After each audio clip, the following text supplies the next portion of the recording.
I'm the 5-Minute Professor, and today's lecture is a lecture that was supposed to happen on the radio but didn't really, and this is about licorice, or what we think of as licorice, because quite honestly, not much of it really is.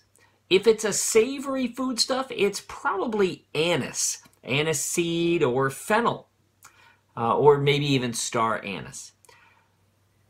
We'll start with fennel.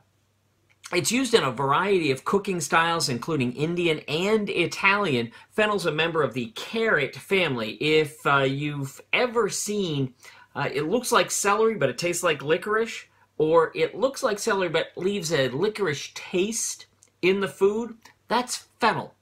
And it's a whitish perennial, it's a perennial plant. They can grow up to 8 feet tall, and the flowers, the fruits, the leaves, and the root bulb can all be used to impart that licorice flavor that we think of. Fennel seeds have a stronger flavor than the pieces of fennel.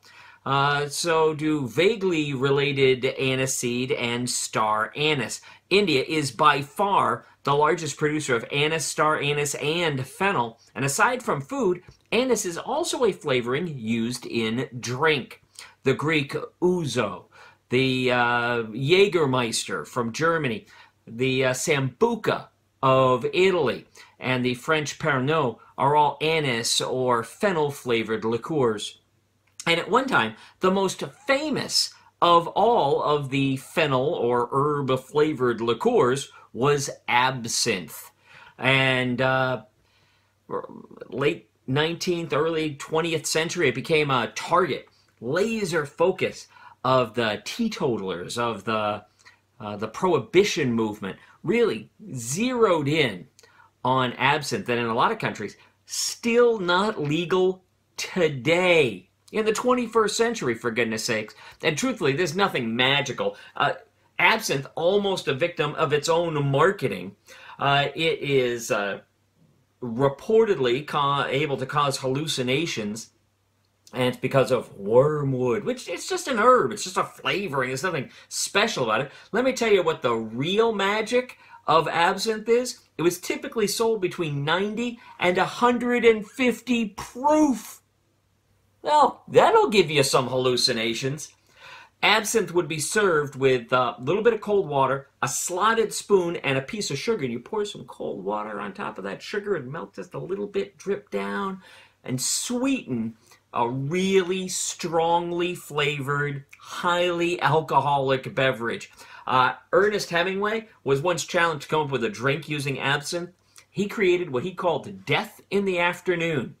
1 part of absinthe, 1 jigger actually, poured into a flute, the flute filled with champagne. His recommendation, 4 or 5 an afternoon.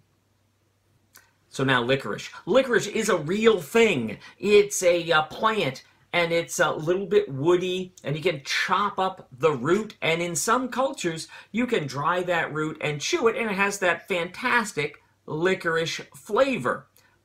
Extracts from that root are used in Southern Europe and Western Asia to create a sweetener, which I believe is pronounced glycyrrhizin,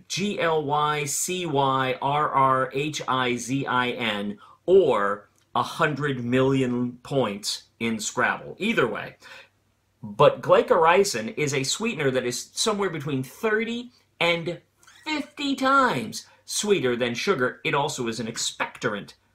It's also a bronchial dilator. It also raises the blood pressure when used in relatively large doses, which eating a whole bunch of licorice can be bad for you, actually. So there are ways, however, that it can be healthy, but we choose not to do that. First and foremost, the primary use for actual licorice extract in the world, over 65% of all licorice is used to flavor tobacco. Used to flavor tobacco in cigarettes. Also used to flavor chewing tobacco. Now, it doesn't taste like licorice because you got to overcome the bitterness of that tobacco. But that sweetness is integral to the taste that people associate with tobacco. Some cultures, India, southern Italy, will eat those small pieces of dried licorice. And it's said that Alexander the Great gave licorice chews to his army because it helped to reduce thirst. It didn't reduce their need for liquid. It just made them less thirsty before they passed out. It's also used in blackjack gum and licorice candy. Now, licorice candy, now sometimes called black licorice, but black licorice is a 20th century invention. Black licorice is to differentiate it from something which is not licorice at all, and I don't care which is a Twizzlers. Red strings of things which kind of look like the licorice that you made, that are strawberry or cherry or red flavored, that's not licorice. Licorice should taste like licorice. It should be black. Okay, it shouldn't be black. It's kind of a cloudy, clear, but we've made it black, and that's what I expect. Perceptum, quispium, damnatium. Choose something, damn it. I'm the 5-Minute Professor, and thank you very much for listening to today's lesson. If you have any comments at all, please put them in the comments section down below. And of course, like it and subscribe to the channel. But most important, if you liked it, if you commented, and if you subscribed, tell your friends. Perceptum, quispium, damnatium. Learn something, damn it.